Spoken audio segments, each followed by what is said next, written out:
ஃபைனலா absolute Batman issue number 20ல நம்ம Robbins வரதா சொல்லியிருந்தாங்களே. அண்ட் இப்போ அவங்களோட ஃபர்ஸ்ட் லுக்கே ரிவீல் பண்ணிருக்கானுங்க. ஆனா டே என்னடா ராபின்ஸ் மெக்காவை இறக்கி வச்சுக்கிறீங்க, கொஞ்சமாச்சு பேட்மேனை பத்தி யோசிக்கிறாங்களா? அநியாயம் பண்ணி வச்சுக்கிறானுங்க.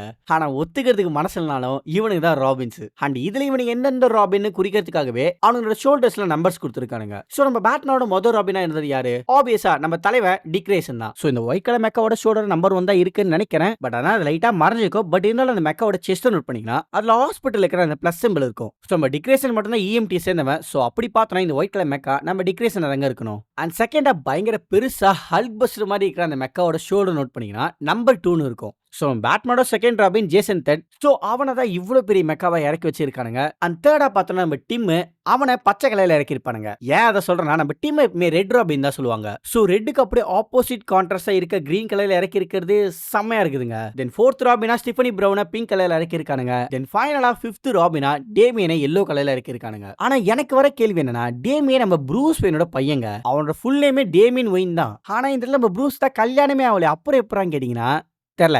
ஆனா இது அப்சல்யூட் யூனிவர்ஸ்ங்கிறதுனால ஒருவேளை டேமியன் நம்ம ஜோக்கரோட பையனா இருப்பானோ அதுவும் தெரியல. பட் ஓவராலா இந்த ராபின்ஸை பாக்குறதுக்கு பவர் ரேஞ்சர்ஸ் மாதிரியும் நிஞ்சா டர்ட்டில்ஸ் மாதிரியும் அண்ட் மெக்கா டைப்லயும் தான் இருக்காங்க. ஆனா எனக்கு தெரிஞ்ச வரைக்கும் இவங்களை டிரான்ஸ்ஃபார்மர்ஸ் மாதிரி தான் புஷ் பண்றாங்களோன்னு நினைக்கிறேங்க. ஏன்னா இவங்களுக்கு பின்னாடி பாத்தீங்கன்னா ஒரு வீல் இருக்குல்ல, அது அவங்க யூஸ் பண்ற பைக்கோட வீல் தான். சோ ஆட்டோபாட்ஸ் மாதிரி ஒரு இடத்துல இருந்து இன்னொரு இடத்துக்கு போகும்போது அவங்களோட சூட்டை ஒரு வெஹிக்கிளாவும் பேட்டில் டைம்ல அவங்களோட சூட்டை ஆட்டோபாட்ஸா மாத்திக்கிறாங்கன்னு நினைக்கிறாங்க. பட் அப்படி பார்த்தா நம்ம ஜேசன் டெட் ஆப்டிமஸ் பிரைம் போலயே ஒரு ட்ரக்காவும் அண்ட் டிக்ரேசன் இஎம்டியை சேர்ந்தவனுங்கனால அவனை ஆம்புலன்ஸ் ஆகும். அப்புறம் மீதி இருக்கிறவங்க நார்மல் பைக் போல தான் டிரான்ஸ்ஃபார்ம் ஆகும்னு நினைக்கிறேன். ஆனா அதுவும் தெரியல. பட் நீங்க இந்த அப்சல்யூட் ராபின்ஸோட ஃபர்ஸ்ட் லுக் பத்தி என்ன நினைக்கிறீங்கன்னு கமெண்ட்ல சொல்லிட்டு போங்க. அப்புறம் பார்க்கலாம்.